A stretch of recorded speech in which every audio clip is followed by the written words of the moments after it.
आज जैन शासन अर्थ युद्ध से जूझ रहा है।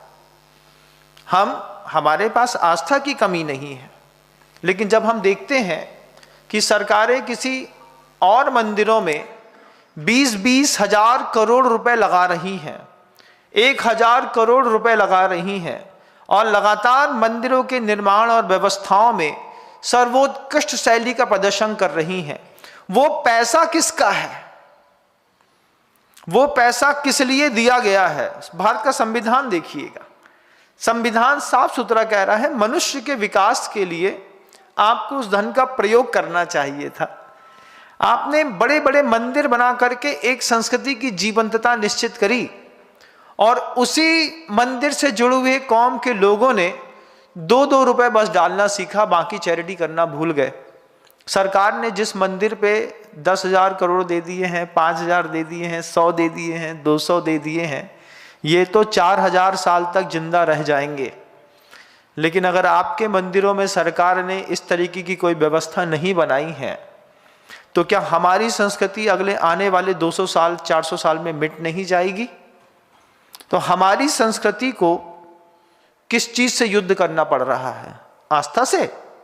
आस्था से नहीं करना पड़ रहा है। हम मंदिर जाते हैं, रोज जाते होंगे, आप मंदिर समाहित करते होंगे, प्रतिक्रमण करते होंगे, स्वाध्याय करते होंगे, लेकिन जब दान की बात आती है, जब चैरिटी की बात आती है, आयतनों के निर्माण की बात आती है, जैन समाज वो कौम है जो अपनी आय का बहुभाग आयतनों के निर्माण में दान करती है। और इसमें भी बहुत सारे ऐसे लोग हैं जो अर्थ युद्ध को देखते हैं, उसके बाद भी शांत बैठे रहते हैं, तटस्थ। मेरा तो कोई काम ही नहीं है, मेरा कोई दायित्व ही नहीं है। किसका दायित्व है? अच्छे साधु मंदिर निर्माण के लिए प्रेरणा देना बंद कर दें, अच्छे साधु पुरुषार्थ करना बंद कर दें, जनता को जोड़ना बंद कर दें, और आपको दान की प्रेरणा ही ना मिले, तो क्या कभी आप कोई नया मंदिर बनाओगे? कोई नई प्रतिमा रखोगे? संस्कृति के उद्धार के लिए आप अपने मन से क्या करोगे? जो विरासत में मिला था उसमें छपाई करा दोगे, उसमें कलर करा दोगे, गिर जाएगा तो चंदा इकट्ठा करके एक गाटर लगा दोगे, लेकिन पूरे मंदिर को अलग करके आप 4,000 साल तक चलने वाले किसी नए मंदिर की कल्पना के साथ दान नहीं दोगे। क्यों? क्योंकि साधु नहीं बोलते। साधु ने मंदिर बनाने का ठेका लिया है क्या? नहीं लिया है, लेकिन दिखाई देता है, विजन है। जब अन्य मत के मंदिरों में सरकार लगातार पैसा सेंट्रल गवर्नमेंट से निकल करके मंदिर निर्माण में लग रहा है, उस वक्त जैन समाज के लोगों की भी एक बहुत बड़ी भूमिकाएं तय होती हैं। आप पूरी दुनिया के जैन समाज के लोगों से कहना चाहता हूं, संस्कृति में आस्था का कोई युद्ध नहीं है, अर्थ का युद्ध है। जितना पैसा अन्य मत के मंदिरों में लगा है, अगर सरकार बराबरी की हिस्सेदारी करती कि हम सार्वभौमिक हैं और हम हर व्यक्ति की धार्मिक आस्थाओं के केंद्र को बढ़ाने के लिए बात करते हैं, तो मैं मानता हूं कि 20,000 करोड़ रुपए उसको सम्मेद शिखर जी में भी लगाने पड़ते, लेकिन वहां नहीं लगाया। किसी भी तीर्थ क्षेत्र में आप जाकर के अपने क्षेत्रों की स्थितियां देखिएगा, हर चीज मीडिया में कही नहीं जाती, लेकिन समझी तो सब जाती है। देखिएगा कभी आप कि आपके उस अकर्मण्य भाव के कारण कितनी संस्कृतियां मिटने को कगार पर खड़ी हैं। आप जिस मंदिर में पूजा कर रहे हैं, 100 साल में इसका नक्शा बदल जाएगा, और 100 साल में 50 साल में जब इसका नक्शा बदल जाएगा, तो आने वाली जो जनरेशन है वो जो देखेगी उसी को बस यथार्थ मानेगी।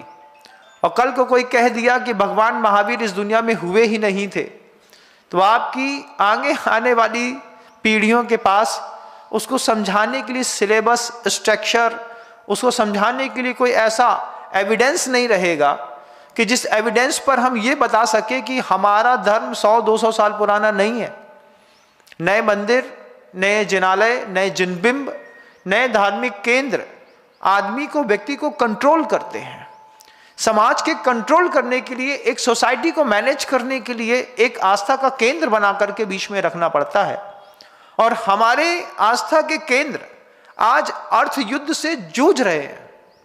एक साधु मेहनत करता है, साधु कहता है आपको ऐसा करना चाहिए, आप उसकी बात को हवा में उड़ा करके छोड़ देते हैं, मेरा काम नहीं है, आप कृपया करके मस्जिद में जाना शुरू करिए, मंदिर आना बंद करिए।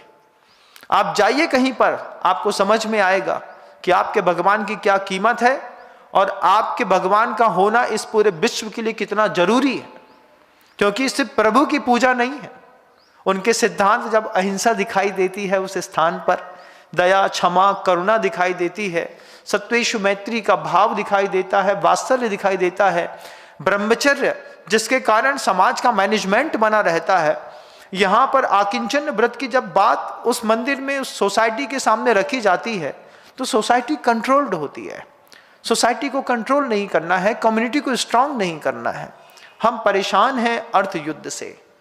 हमारी संस्कृति अगर आपके पास पर्याप्त है और आप उसका विसर्जन नहीं करते हैं तो निश्चित रूप से इस संस्कृति को सिर्फ अपनों की लात पड़ने वाली है। आपके पास पर्याप्त मात्रा में धन है, पर्याप्त मात्रा में आपके पास पुण्य की शक्ति का संचय है, लेकिन आपकी ज़्यादा पढ़े लिखे होने के कारण अगर ऐसी मेंटालिटी है कि अरे मंदिरों में कुछ नहीं होता है, आप गलत फहमी में हैं। मंदिरों से आपके परिवार को कंट्रोल किया जाता है। आपके बच्चे मांसाहारी नहीं हुए, घर के अंदर शराब नहीं पिए, आपकी बेटियां अभी भी शालीन वस्त्र अगर पहन रही हैं और बच्चे के जबान में अगर अच्छी साफ सुथरी आवाज़ है तो उसके पीछे कहीं ना कहीं आपके भगवान की बहुत बड़ी भूमिका है। और नहीं तो आपके घर के अंदर भी अंडे का आमलेट पक रहा होता। अंडे का आमलेट नहीं पक रहा है, पानी छान करके मिलता है, घर के अंदर शराब नहीं पीते हैं, मांस नहीं खाते हैं। इसमें भगवान की भूमिका जैसे आपके परिवार को व्यवस्थित करने में है, ऐसे आगे आने वाली जनरेशन के लिए भी तो इस बात को शिफ्ट करना होगा। हम आज हैं कल नहीं रहेंगे, लेकिन जनता तो रहेगी ना, व्यक्ति तो रहेगा। और व्यक्ति अपना उत्थान जब ढूंढने जाएगा तो किस दरवाजे पर जाकर के माथा टेकेगा? जहां पर प्रभु के ऊपर शराब डाल देते हैं, क्या वहां से मुक्ति का रास्ता निकलेगा? मैं दुनिया के लोगों से पूछना चाहता हूं।